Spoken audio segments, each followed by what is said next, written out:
మంచి మనసున్నవాడు, ఎప్పుడు ధర్మమునందు అనురక్తి కలిగినటువంటి వాడు ఎవరున్నాడో వాడు ఒక్క నమస్కారం చేసిన భగవంతుడు ఎంతో ప్రీతి పొందుతాడు.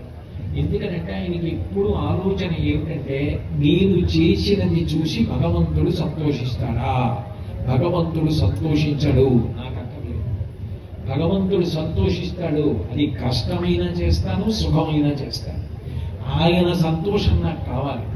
ఇక ఎప్పుడూ నా సంతోషం కోసం బ్రతకడమే తప్ప అసలు నీ సంతోషం అన్న మాట వేరుగా లేనప్పుడు నాకు సంతోషమైనదే చేస్తాను తప్ప నాకు సంతోషము కానిది, నీకు సంతోషమైనది, నీకు ప్రియమైనది, నాకు హితమైనది కానిది నేను చెయ్యనది నువ్వు భీష్మించినప్పుడు ఇక నువ్వు నేనని ఇద్దరు ఉండవలసిన అవసరం ఎందుకుంటుందని జ్ఞానం ఇచ్చి మోక్షం ఇస్తాడు.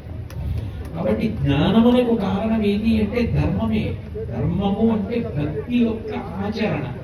భక్తి అంటే ప్రేమ భావన. ప్రేమ భావన బాగా పండిందనుకోండి భగవంతుడి మీద, మా నాన్నగారు చెప్పిన మాట నేను జవదాటనండి అని ఎట్లా అంటాడో భగవంతుడు చెప్పిన మాట నేను జవదాటను, ఆయన చెప్పినది నేను చేస్తానంటాడు. అటువంటి భావులు దారులలో వెళ్ళగలిగినటువంటి ఏకైక జన్మ నవజన్మ ఒక్కటే.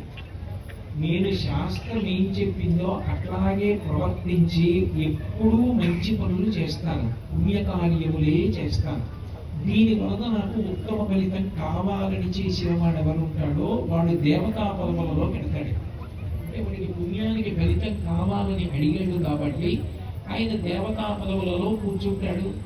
ఎప్పుడు వాళ్ళు త్రిదశలు 30 సంవత్సరాల వయస్సులోనే ఉంటారు కాబట్టి భోగం అనుభవిస్తూ ఉంటాడు.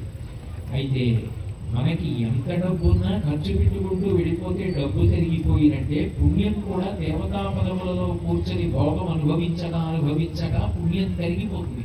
క్షీణే పుణ్యే మత్స్యలోకం విశంతి. పుణ్యం పోయాక మళ్ళీ ఇక్కడికే వచ్చి పుట్టాలి.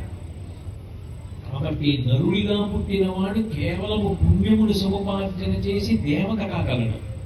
నాకు శాస్త్రం అక్కర్లేదు, గురువు అక్కర్లేదు, నా ఇష్టం వచ్చినట్టు నేను ప్రవర్తిస్తాను, కేవలం నా మనసుకి శరీరానికి ఏది సంతోషంగా ఉంటుందో అది మాత్రమే చేస్తానని భోగం అనుభవించినటువంటి వాడు పాప ఫలితంగా